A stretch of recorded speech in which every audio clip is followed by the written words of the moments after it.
ಇಲ್ಲ ಬೆಂಬಲ ನಮ್ದಿತ್ತು. ನಿರ್ಣಾಯಕ ಆಯ್ತಾ ನಿಮ್ದು?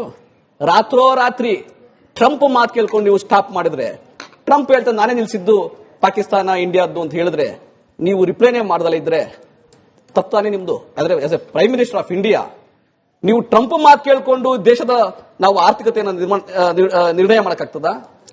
ವಿದೇಶಾಂಗ ನೀತಿಯನ್ನು ನಿರ್ಣಯ ಮಾಡಕ್ಕಾಗ್ತದ? ನೀವು ಮಾಡ್ತಾ ಇದ್ದೀರಿ, ನೀವು ಸರೆಂಡರ್ ಆಗಿದ್ದೀರಿ. ಅದಕ್ಕಾಗಿ ರಾಹುಲ್ ಗಾಂಧಿ ಅವರು ಅದನ್ನು ಹೇಳಿದ್ದೆ ಹೊರತು ಸೈನ್ಯ ಯಾರು ಅಪಮಾನ ಮಾಡಿದ್ರು ಗೊತ್ತಾ? ಆಪರೇಷನ್ ಸಿಂಧೂರ ಮಾಡುವಂತಹ ಒಂದು ಸೇನಾಧಿಕಾರಿಗೆ, ಮಹಿಳಾ ಸೇನಾಧಿಕಾರಿಗೆ ಬಿಜೆಪಿ ನಾಯಕ ಬಿಜೆಪಿ ಹೇಳುತ್ತೆ ಟೆರರಿಸ್ಟ್ ನ ಸಹೋದರಿ ಅಂತ ಹೇಳುತ್ತೆ. ಯಾರು ಈ ದೇಶದ ಹೆಮ್ಮೆ, ಈ ದೇಶಕ್ಕೆ ಗೌರವ ತಂದುಕೊಟ್ರು ಅವ್ರನ್ನ ಟೆರರಿಸ್ಟ್ ನ ಸಹೋದರಿ ಅಂತ ಹೇಳುತ್ತೆ. ಬಿಜೆಪಿಯವರು ಮಾಡ್ತಾ ಇರೋದು ದುಸ್ಸಾಹಸ ಮತ್ತೆ ಕೆಟ್ಟ ರಾಜಕಾರಣ. ಆಪರೇಷನ್ ಸಿಂಧೂರದ ಭಾಗವಾಗಿ ಟೆರರಿಸ್ಟ್ ಹಬ್ಗಳ ಮೇಲೆ ಪ್ರಿಸೈಸ್ ಅಟ್ಯಾಕ್ ಮಾಡಿದ್ರು ನಮ್ಮ ಭಾರತೀಯ ಸೈನಿಕರು. ಅದು ಒಪ್ತಿರೋ ಇಲ್ವೋ ಸರ್? ಒಪ್ತಿರೋ ಇಲ್ವೋ? ಮುರ್ದಿಕೆಯಲ್ಲಿರ್ತಕ್ಕಂಥ ಟ್ರೈನಿಂಗ್ ಹಬ್ ಅನ್ನ, ಟೆರರಿಸ್ಟ್ ಟ್ರೈನಿಂಗ್ ಹಬ್ ಅನ್ನ ಕಾಂಗ್ರೆಸ್ ಪಕ್ಷ ಒಪ್ಪುತ್ತಾ ಒಪ್ಪೋದಿಲ್ವಾ? ಭಾರತೀಯ ಸೇನೆ ಏನ್ ಹೇಳುತ್ತೋ ಅದನ್ನ ಖಂಡಿತ ಒಪ್ತೀವಿ. ಹೆಂಗೆ ಸಿಂಧೂರ ಜಾದೂಗಾರ ಅಂತ ಹೇಳ್ತೀರಿ, ಆಪರೇಷನ್ ಸಿಂಧೂರ ಸಕ್ಸಸ್ ಆಗ್ಲೇ ಇಲ್ಲ ಅಂತ ಹೇಳ್ತೀರಿ. ಟೆರರಿಸ್ಟ್ ಹಬ್ ಅನ್ನ ಮುರ್ದಿಕೆಯಲ್ಲಿ ಸೇರಿದಂತೆ 9ಕ್ಕೂ ಹೆಚ್ಚು ಲೊಕೇಶನ್ಗಳಲ್ಲಿ ಹೊಡೆದಾಕಿರೋದ್ರ ಬಗ್ಗೆ ಸ್ಯಾಟಲೈಟ್ ಇಮೇಜಸ್ ರಿಲೀಸ್ ಮಾಡಿದ್ಮೇಲೆ ಇದು ಮೋದಿ ಸರ್ಕಾರದ ಕ್ರೆಡಿಟ್ ಅಲ್ಲ ಸರ್, ಭಾರತೀಯ ಸೈನಿಕರ ಕ್ರೆಡಿಟ್. ಈ ಆಪರೇಷನ್ ಸಿಂಧೂರವನ್ನ ಕೂಡ ಒಪ್ಪೋದಿಲ್ಲ, ಅಪಹಾಸ್ಯ ಮಾಡ್ತೀರಿ. ಅಪಹಾಸ ಅಲ್ಲ ರೀ, ಭಾರತೀಯ ಸೇನಾಧಿಕಾರಿ ಹೇಳ್ತಾ ಇರ್ತಕ್ಕಂಥದ್ದು. ಆಪರೇಷನ್ ಸಿಂಧೂರ ಇನ್ನು ಮುಂದುವರೆದಿದೆ, ನಿಲ್ತಿಲ್ಲ. ಹೌದು, ಆಯ್ತಾ? ಮುಗ್ದಿಲ್ಲ. ಯಾಕೆ ಮುಗ್ದಿಲ್ಲ? ಈಗ ವಿರಾಮ ತಗೊಂಡಿದ್ದಾರೆ ಮೋದಿ ಅವರು ಟ್ರಂಪ್ ಕೇಳ್ಕೊಂಡು. ಮೋದಿ ಅವರು ವಿರಾಮ ತಗೊಂಡಿದ್ದಾರೆ ಭಾರತೀಯ ಸೇನೆಗೆ. ನನ್ನ ಅನುಮಾನಕ್ಕೆ ನಿಮ್ಮಿಂದ ಉತ್ತರ ಬೇಕು. ಭಾರತ ಆಸ್ ಅ ದೇಶ ಪಾಕಿಸ್ತಾನದ ವಿರುದ್ಧ ಫುಲ್ ಫ್ಲೆಡ್ಜ್ಡ್ ವಾರ್ಗೆ ಮುಂದಾಗಿತ್ತಾ ನಟರಾಜ್ ಗೌಡ್ರೆ? ಸಂಪೂರ್ಣವಾದ ಯುದ್ಧಕ್ಕೆ ಮುಂದೆ ಹೋಗಿತ್ತಾ? ಶರಣಾಗತಿ ಆಯ್ತು, ಟ್ರಂಪ್ ಹೇಳಿದ ತಕ್ಷಣ ವಾಪಸ್ ಒಪ್ಕೊಂಡು ವಾಪಸ್ ಬಂದ್ವಿ. ಈಗ ನಾವು ಇದನ್ನ ಯುದ್ಧ ಅನ್ನಕ್ಕಾಗಲ್ಲ, ಆದರೆ ಭಾರತೀಯ ಸೇನೆಯ ಕಾರ್ಯಾಚರಣೆ, ಭಯೋತ್ಪಾದನೆ ನಿರ್ಮೂಲನೆ ಮಾಡೋದಕ್ಕೆ ಭಾರತೀಯ ಸೇನೆಯ ಕಾರ್ಯಾಚರಣೆ ಅಂತ ನಾವು ಹೇಳ್ಬೋದು. ಆದರೆ ನೀವು ಕಾರ್ಯಾಚರಣೆ ಶುರು ಮಾಡಿದ್ದನ್ನ ನೀವು ಕಂಪ್ಲೀಟ್ ಮಾಡ್ಲಿಕ್ಕೆ ಬಿಟ್ಟಿಲ್ಲ. ಕಂಪ್ಲೀಟ್ ಅಂದ್ರೆ ಏನ್ ಮಾಡ್ಬೇಕಾಗಿತ್ತು ಕೇಳಿ. ಈಗ ನಿಮ್ ಪ್ರಕಾರ ಇನ್ನು ಮುಂದೆ ಭಯೋತ್ಪಾದನೆ ಇಲ್ಲ, ಸಂಪೂರ್ಣ zero terrorism from border across the border ಅಂತ ನೀವು ಹೇಳ್ಬಿಡ್ತೀರಾ, ಘೋಷಣೆ ಮಾಡ್ತೀರಾ? 100% ಇಲ್ಲ. ಸೊ ಅದಕ್ಕಾಗಿ ಕೇಳಿ, ನಿರ್ಣಾಯಕ. ಈಗ ನನ್ನ ಪ್ರಶ್ನೆ ನೀವು ಹಂಗೆ ತೆಲಸ್ ಮುಂದೆ ಹೋಗ್ತಿದ್ದೀರಿ.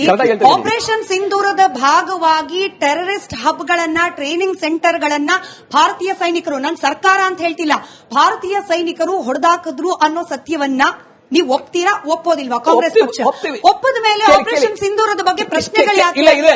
ಮೋದಿ ಟೀಕೆ ಮಾಡೋ ಬರದಲ್ಲಿ ಸಿಂಧೂರ ಆಪರೇಷನ್ ಅನ್ನ ಅಪಹಾಸ್ಯ ಮಾಡೋದು ಯಾಕೆ? ಸಿಂಪಲ್ ಪ್ರಶ್ನೆ. ಅಪಹಾಸ್ಯ ಅಲ್ಲ, ಅದು ಅಪಹಾಸ್ಯ ಅಲ್ಲ. ಸೇನೆಗೆ ನೀವು ಸಂಪೂರ್ಣ ಸ್ವಾತಂತ್ರ್ಯವನ್ನ ಬಿಟ್ಟಿಲ್ಲ ಅಂತ ತೋರಿಸ್ತದೆ. ಸೇನೆ ತನ್ನ ಇಚ್ಛಾ ಶಕ್ತಿಯಿಂದ ನಿಲ್ಸಿರೋದು, ಅದು ಯುದ್ಧ ಅಲ್ಲ. ಅದು ಟ್ರಂಪ್ ಹೇಳಿದ್ರು ಮೋದಿಗೆ, ಮೋದಿ ತೀರ್ಮಾನ ಮಾಡಿದ್ರು, ಹಂಗಾಗಿ ನಿಂತಿದೆ. ಇಷ್ಟೇ. ಏನೋ ಸೈನಿಕರನ್ನ ಅಪಹಾಸ್ಯ ಮಾಡ್ತಾ ಇಲ್ಲ, ಮೋದಿಯವ್ರನ್ನ ಅಪಹಾಸ್ಯ ಮಾಡ್ತಾ ಇಲ್ಲ. ಯಾಕಂದ್ರೆ ಮೋದಿ ಈ ರೀತಿಯಾಗಿ ನಡವಳಿಕೆ ತೋರಿಸ್ತಾ ಇದ್ದಾರೆ. ಒಂದು. ಎರಡನೇದು, ನೀವು ಇದಕ್ಕಿಂತ ಮುಂಚೆ ಏನೋ ರಾವಣ ಅಂತ ಹೇಳಿದ್ರಿ, ಖರ್ಗೆ ಅವರು ರಾವಣ ಅಂದ್ರು ಅಂತ. 1945 ಅಲ್ಲಿ ಸಾವರ್ಕರು ಬಾಣ ಬಿಡ್ತಾ ಇದ್ರು. ಯಾರಿಗೆ ಬಾಣ? ಮಹಾತ್ಮ ಗಾಂಧಿಗೆ. ಮಹಾತ್ಮ ಗಾಂಧಿಗೆ 10 ತಲೆ. ಯಾರ್ಯಾರು 10 ತಲೆ? ರಾಜಾಜಿ, ನೆಹರು, ಬೋಸ್, ಅಬ್ದುಲ್ ಕಲಾಂ ಅವರು, ಮೌಲಾನಾ ಅಬ್ದುಲ್ ಅವರು, ಕಲಾಂ ಅವರು. ಸೊ ಇವರೆಲ್ಲ 10 ತಲೆ ಇದ್ದಂಗೆ ಸಾವರ್ಕರ್ ಬಾಣ ಬಿಡ್ತಾ ಇದ್ದಂಗೆ. ಪಬ್ಲಿಷ್ ಮಾಡಿದವರು ಯಾರು? ಗೋಡ್ಸೆ, ಅಗ್ರಣಿ ಪತ್ರಿಕೆನಲ್ಲಿ. 2013ರಲ್ಲಿ ಇದೇ 2023ರಲ್ಲಿ ಇದೇ ಬಿಜೆಪಿ ಅಫಿಷಿಯಲ್ ಆಂಗಲ್ ಟ್ವೀಟ್ ಮಾಡ್ತಾರೆ, Rahul Gandhi is new era Ravan ಅಂತ. ಬಿಜೆಪಿಯವರು ಯಾವತ್ತೂ ವಿವಿಧತೆಗೆ ಗೌರವ ಕೊಟ್ಟಿಲ್ಲ. ಖರ್ಗೆ ಸಾಹೇಬರು ಹೇಳಿದ ಮಾತಲ್ಲಿ ಹೇಳಿದ್ದಾರೆ. ಯಾಕಂದ್ರೆ ಅವರ ಕೋಪ, ಆಕ್ರೋಶ ರೀತಿ ದಮನ ಮಾಡ್ತಾ ಇದ್ದಾರೆ, ದಲಿತರನ್ನ ದಮನ ಮಾಡ್ತಾ ಇದ್ದಾರೆ, ಪ್ರಜಾಪ್ರಭುತ್ವವನ್ನು ದಮನ ಮಾಡ್ತಾ ಇದ್ದಾರೆ, ಜಾತ್ಯತೀತ ಪದವನ್ನ ಕಿತ್ತಾಕ್ಬೇಕಂತಿದ್ದಾರೆ, ಸಂವಿಧಾನವನ್ನು ಅಳಿಸಲಾಕೆ ಪ್ರಯತ್ನ ಮಾಡ್ತಾ ಇದ್ದಾರೆ. ಆ ನೋವಲ್ಲಿ ಖರ್ಗೆ ಅವರು ಹೇಳಿರೋದು. ಖರ್ಗೆ ಅವರ ನೋವು, ಖರ್ಗೆ ಅವರ ಕೋಪ, ಆದ್ರೆ ಬಿಜೆಪಿ ಅವರ ಕೋಪ ದ್ವೇಷ, ಬಿಜೆಪಿ ಅವರ ಅಸಮಾಧಾನ ದ್ವೇಷ.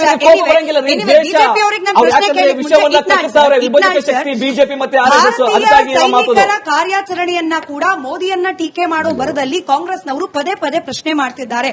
ಇದರ ಅವಶ್ಯಕತೆ ಇಲ್ಲ ಅನ್ನೋ ವಾದ, ಚರ್ಚೆ ಕೂಡ ನಡೀತಾ ಇದೆ.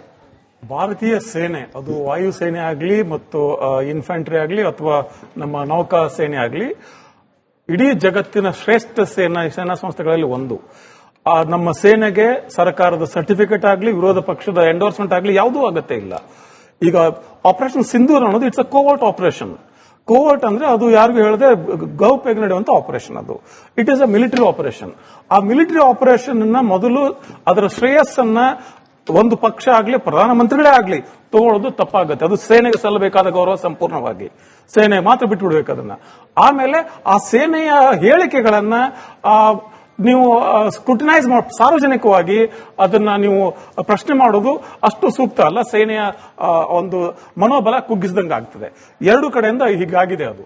ಆದ್ರೆ ಸೇನೆಯ ನಮ್ಮ ಸಾಮರ್ಥ್ಯ ಇದೆ ಅಲ್ಲ, ನಮ್ಮ ಸೇನೆಯ ಸಾಮರ್ಥ್ಯ ಬಗ್ಗೆ ನಮ್ಗೆ ಒಂದೇ ಒಂದು 7 ಕಾಲಷ್ಟು ಡೌಟ್ ಬೇಡ ನಮ್ಗೆ. ಇದೇ ಆಪರೇಷನ್ ಸಿಂಧು ಕಾಲದಲ್ಲಿ almost they were close to Islamabad. ಆದ್ರೂ ಕೂಡ ಇಲ್ಲಿನ ರಕ್ಷಣಾ ಇಲಾಖೆಯಿಂದ ಉನ್ನತ ಮೂಲಗಳಿಂದ ಅವ್ರಿಗೆ ಸಂದೇಶ ಹೋಗುತ್ತೆ ಬೇಡ ಅಂತೇಳಿ. So they come back. ಅದನ್ನ ರಾಹುಲ್ ಗಾಂಧಿ ಪ್ರಶ್ನೆ ಮಾಡಿದ್ರೆ ಯಾಕೆ ವಾಪಸ್ ಬಂದ್ರಿ ಅಂತ ಮತ್ತೆ ನೀವು ಹೇಳಿದ್ದು ಸರಿಯಾಗಿ ಇದೆ. ಯಾಕಂದ್ರೆ ನಾವು ಯುದ್ಧ ಕಾಲದಲ್ಲಿ ಇಲ್ಲ, we are not in state of war, which was limited operation. ಹೀಗಿರುವಾಗ ಇದನ್ನ ಸೇನೆಯನ್ನ ವಿನಾಕಾರಣ ನೀವು ಪೊಲಿಟಿಸೈಸ್ ಮಾಡೋದು ತಪ್ಪಾಗತ್ತೆ. ಮತ್ತೆ ಇಟ್ ಸರ್ವ್ಸ್ ನೋ ಬಡಿ. ಇದೇ ಪ್ರಧಾನಮಂತ್ರಿಗಳು ಸೇನಾ ಕೆ ನಾಮ್ ಪೆ ವೋಟ್ ಮಿಲೇಗಾ ಕ್ಯಾ ಅಂತ ಕೇಳ್ತಾರೆ. सेना के नाम पे तुमको क्यों वोट डालेंगे? सेना इलेक्शन में खड़ा है क्या? भारत की सेना इलेक्शन में नहीं है, नरेंद्र मोदी है. You ask vote for your performance, not army, not something else. But this has happened on either side. You Congress or ಈಗ ನಾನು ಹೇಳ್ತೇನಲ್ಲ, you ಒಂದೇ ನಾಣ್ಯದ 2 ಮುಖಗಳ ತರ ಬೇವ್ ಮಾಡ್ತಾರೆ. ಅರಗ ಜ್ಞಾನೇಂದ್ರ ಅವ್ರ ಮೇಲೆ ಕೇಸ್ ಕೂಡ ಬಿತ್ತು ಸರ್. ಇದೇ ಖರ್ಗೆ ಅವರ ಮೈ ಬಣ್ಣದ ಬಗ್ಗೆ, ತಲೆ ಕೂದಲು ಬಗ್ಗೆ ಎಲ್ಲ ಮಾತನಾಡೋದು. ಅಂದ್ರೆ ನಿಮ್ಮ ಪಕ್ಷದವರೇನು ಸಭ್ಯತೆ, ಶಿಸ್ತು, ನಿಯತ್ತು, ನಿಯಮ ಇದರ ಪರಿಪಾಲಕರಾಗೇನು ಉಳಿದಿಲ್ಲ ಅಂತ ಹೇಳಿ. ಡೆಫಿನೆಟ್ ಆಗಿ ನಿಮ್ ಪ್ರಶ್ನೆಗೆ ಉತ್ತರ ಕೊಡ್ತೀನಿ. ಅದಕ್ಕೆ ಬಿಟ್ಟು ಇಂಡಿಯನ್ ಆರ್ಮಿ ಬಗ್ಗೆ ಮಾತಾಡೋದಕ್ಕೆ ನಾನು ಉತ್ತರ ಕೊಡ್ತೀನಿ. ಏನೋ ಟ್ರಂಪ್ ಒತ್ತಡಕ್ಕೆ ಅಂತೇಳಿ ನಾವು ಸೇನೆ ಮಾತು ಕೇಳ್ತೀವಿ ಅಂತೇಳಿ 3 ಸರಿ ಸೇನೆ, ಅದರಲ್ಲೂ ಕೂಡ ಜನರಲ್ ಏನು ಉಪೇಂದ್ರ ದ್ವಿವೇದಿ ಇವನ್ ಬೆಂಗಳೂರು ಬಂದಾಗಲೂ ಹೇಳಿದ್ರು ಏನು ಏಪ್ರಿಲ್ 2016 ಇಂಡೋ ಪಾಕ್ ಏನು ಸೀಸ್ ಫೈರ್ ಏನಾಗಿದೆ, it's a bilateral matter, no third party intervention. Army ಒಂದ್ ಸರಿ ಹೇಳ್ತಾ ಇಲ್ಲ, 3 ಸರಿ ಹೇಳ್ತಾ. ಅದರಲ್ಲಿ ಇವನ್ ಎಕ್ಸ್ಟರ್ನಲ್ ಅಫೇರ್ಸ್ ಮಿನಿಸ್ಟರ್ ಹೇಳಿದ್ರು ನೋ ಥರ್ಡ್ ಪಾರ್ಟಿ ಇಂಟರ್ವೆನ್ಷನ್.